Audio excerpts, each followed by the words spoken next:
Hello, and welcome to Sexual Health, Supports, and Privacy. We will look at the barriers to privacy and support for teens in rural settings, why privacy is important when dealing with sexuality, accessing sources of support, and the impact of educating ourselves using sexual health supports. For teenagers, sexuality can be tough to take on. You have the pressure of balancing school, being involved in extracurricular activities, managing relationships with peers, parents, teachers, or other figures of authority. Throwing in puberty, hormones, and being exposed to sexuality through a variety of sources doesn't help either. You may be in a different stage in your life as compared to your peers. Some teenagers may already be exploring and questioning their sexuality, while others don't know where to start, and that's okay.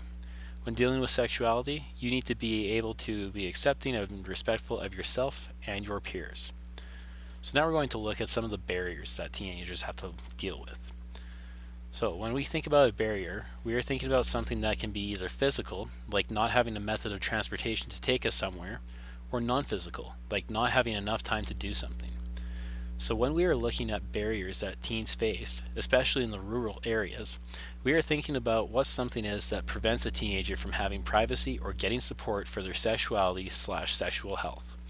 Often, the location and size of community play a big role.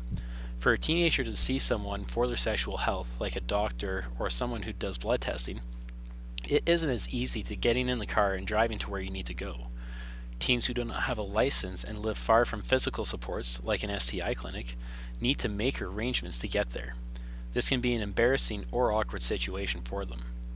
The size of community and lack of anonymity can also be barriers. In small towns, everyone is connected in some way.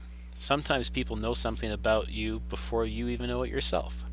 You may feel that you cannot keep these kinds of issues private and may not seek support.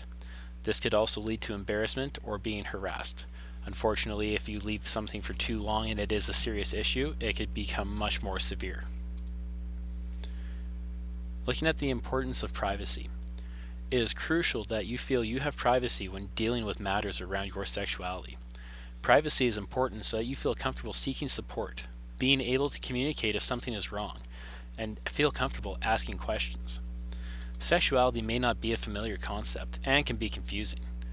It is important that you feel you can ask these questions on their terms and know that it will be confidential. Lastly, but most importantly, your sexuality is your own.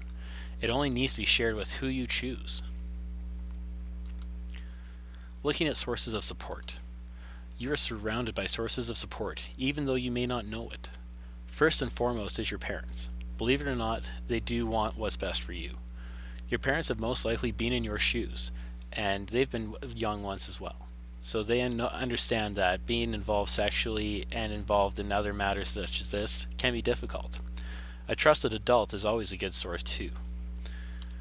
Your family doctor can be a great support. They can run tests, give you information, and what you share with them is between you and them. If you want to take a more discreet route, you can call the Sexual Health Center in Saskatoon. They are a fantastic group who love talking about sex and sexuality. They are trained to help you feel comfortable and answer nearly any question you can think of. You also have the ability to find websites that offer sexual health information. On the resource page in this Moodle section is a variety of credible sites that I strongly encourage you to look through. Lastly, Kids Help Phone is a great tool to use. Kids Help Phone is not just for child abuse anymore. It offers a wide variety of resources for young people, including sexual relationships and dating relationships. It also has great resources about sexting, which is something that has become much more frequent in today's world of cell phone and picture-taking apps. Kids Help Phone also offers options to text, call, or chat online with a trained adult who can help you with questions or situations that may come up in your life. Sources of support have a huge impact on you. If you are able to find supports and use them effectively, it can save you a lot of trouble. You will be able to handle situations involving sex and sexuality safely.